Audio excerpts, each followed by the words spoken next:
Hello HVC team भाई, कैसे हैं आप? आई होप आप ठीक हों।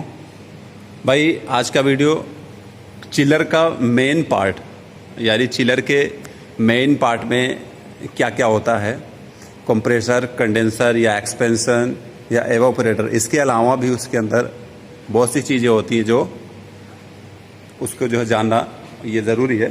तो ये वीडियो मैं इसलिए बना रहा हूँ भाई कि चिलर के मेन पार्ट आपका जो मेकअप पंप कहाँ होता है, या फिर ऑयल पंप कहाँ होता है, ऑयल टैंक कहाँ होता है, हीट एक्सचेंजर कहाँ पे होता है, ठीक है, ये सब मैं इस वीडियो में आपको क्लियर करूँगा। PRV कहाँ पे होती है, या प्री रोटेशन वैन या फिर प्रेशर रिलीज़ वाल्व कहाँ पे लगा रहता है, ये चीज़ मैं आपको इस वीडियो में आपको क्लियर करता हूँ। ठीक है, देख लीजिए। पहले चीज़ आपको ये चीज़ मालूम है कि भाई रेफ्रिजरेशन के जो मेन पार्ट होते हैं, आपको कहीं भी कूलिंग देनी है वहाँ पे कंप्रेसर पहला होता है, जो रेफ्रिजरेशन का हार्ट बोला जाता है, यानी रेफ्रिजरेशन सिस्टम का दिल बोलने वाला वो होता है कंप्रेसर, जो कम प्रेशर को हाई प्रेशर में कन्वर्ट करता है।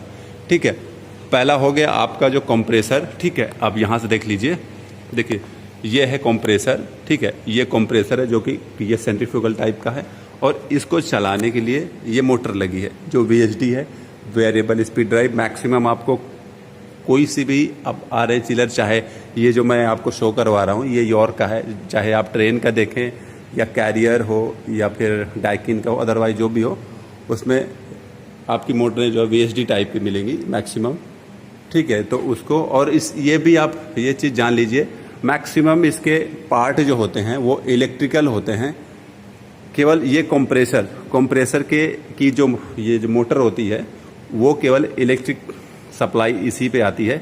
बाकी सेंसर जो होते हैं, सेंसर यानी वो आपकी जो है ऑटोमेशन, यानी जो है तुम्हारा ये जो होता है कि वो 230 वोल्ट पे सारे सेंसर आपके काम करते हैं। बाकी आपकी जो इसके अंदर हीटर लगा रहता है वो भी आपको कहने का मतलब ये है कि वो सब 230 वोल्ट पे आपके सिंगल फेस पे काम कर लेंगे, लेकिन बस जो मेन सप्लाई आती है वो आपका कंप्रेसर है, कंप्रेसर चल रहा है। ठीक है, तो हम बात कर रहे हैं, पहला हो गया आपका कंप्रेसर।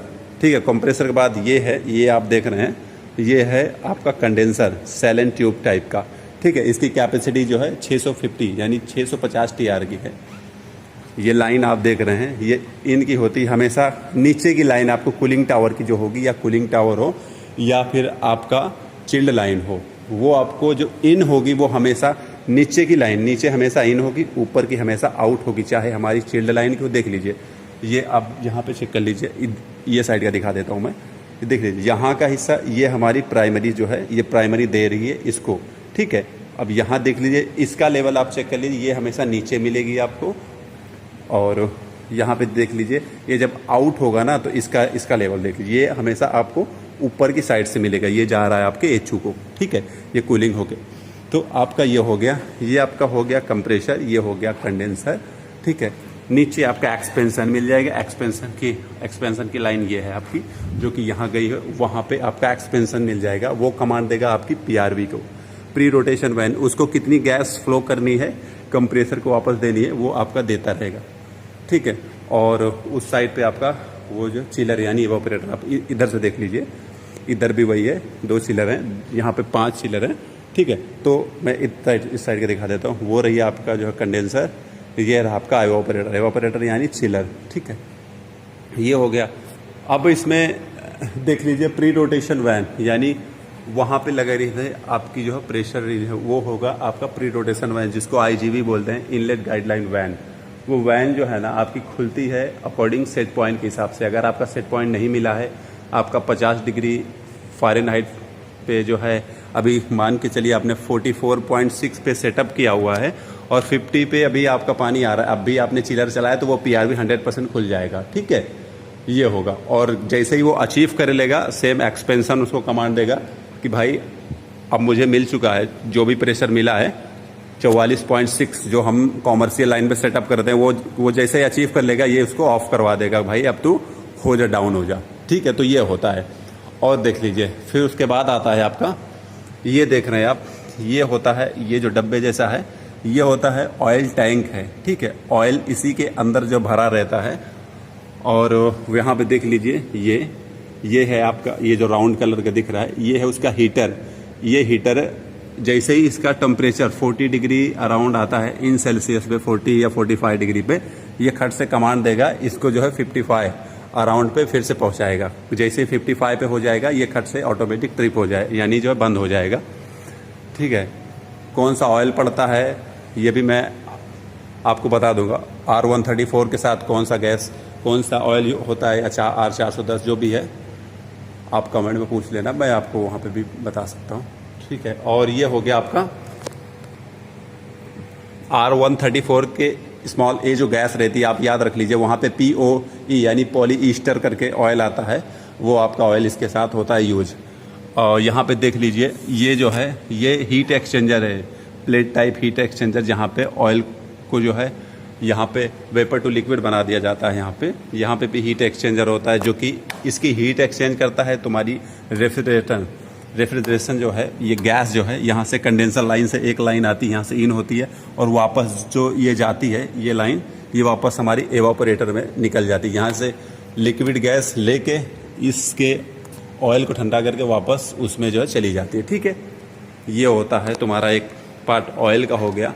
और एक चीज़ देख लीजिए जो यॉर्क वालों ने दी है, ये इसको आप जानते होंगे, ये चीज़ है PRV, प्रेशर रिलीफ वाल्व। जैसे आप ट्रांसफार्मर में देखते हैं जब बहुत ज़्यादा ओवर प्रेशर हो जाता है ना, तो ओवर प्रेशर की वजह से क्या होता है कि चिलर पे कोई इफेक्ट ना आए या ट्रांसफार्मर कोई इफेक्ट ना आए, तो ये जो है ना जितना रिलीफ मिलना चाहिए, मतलब जितना इस पे देख लीजिए, स्पेशली ये इसको इसलिए लगाया जाता है कि मान के चलिए इसका हेड प्रेशर बहुत ज़्यादा हो गया और सेंसर पहली चीज़ तो ये ट्रिप करा देगा। ठीक है, हेड प्रेशर ओवर होगा तो ठीक है, हाई कंडेंसिंग के साथ या फिर ये सर्जिंग पे आ जाएगा अगर सेंट्रीफ्यूगल टाइप चिलर रहा तो।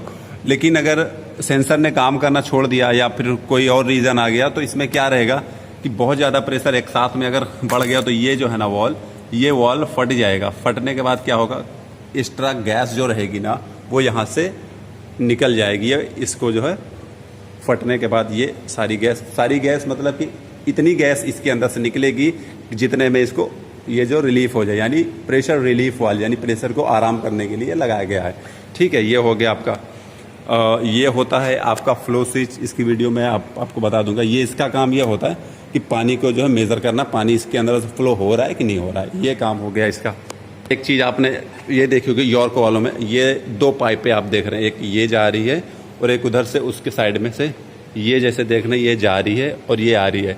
देख लीजिए ये पाइप, ये देख लीजिए ये जो जा रही है अंदर से, ये होती है कैसे, किसके लिए, देख लीजिए यहाँ पे निकली हुई है, यहाँ पे ये पाइप आई है अंदर, ब्लैक कलर का देख रहे हैं, ब्लैक कलर का हीट एक्सचेंजर है। ये भी एक तरफ से इन हुई, एक तरफ से आउट होके निकल जाएगी। इसका काम ये है कि इसके अंदर जो हमारी बस बार होती है, इसके अंदर कंट्रोल पैनल, ये कंप्रेसर का ये कंट्रोल पैनल है, तो इसके अंदर एक कूलिंग कॉइल लगा दिया गया है। कूलिंग कॉइल के अंदर क्या होता है कि हमारा जो कूलेंट सर्कुलेट करता है, तो वो कूलेंट जब इसके अंदर हीटअप होती है ना, तो वो कूलेंट गर्म हो जाता है। तो उस गर्मी को फिर से वापस ठंडा करने के लिए हम कूलिंग टावर का पानी, वो जो पाइप है ना, वो पाइप कूलिंग टावर के पानी से कनेक्ट है। ये एक तरफ से इन होगी, एक तरफ से आउट होगी, यानी वो कूलेंट को ठंडा करने के लिए लगाई गई। बस इतना काम है ये पाइप का। ओके भाई, और ये आपको पता है ये हमारी माइक्रो प्रोसेसर ये डिस्प्ले है, यहाँ पे हमारे सेंसर के सारे कनेक्शन है। ठीक है, ये हमारी ये जो है ये कंट्रोल पैनल है आपका। ठीक है, ओके, बाकी कुछ रहे तो आप कमेंट में बोल सकते हैं भाई। Thank you.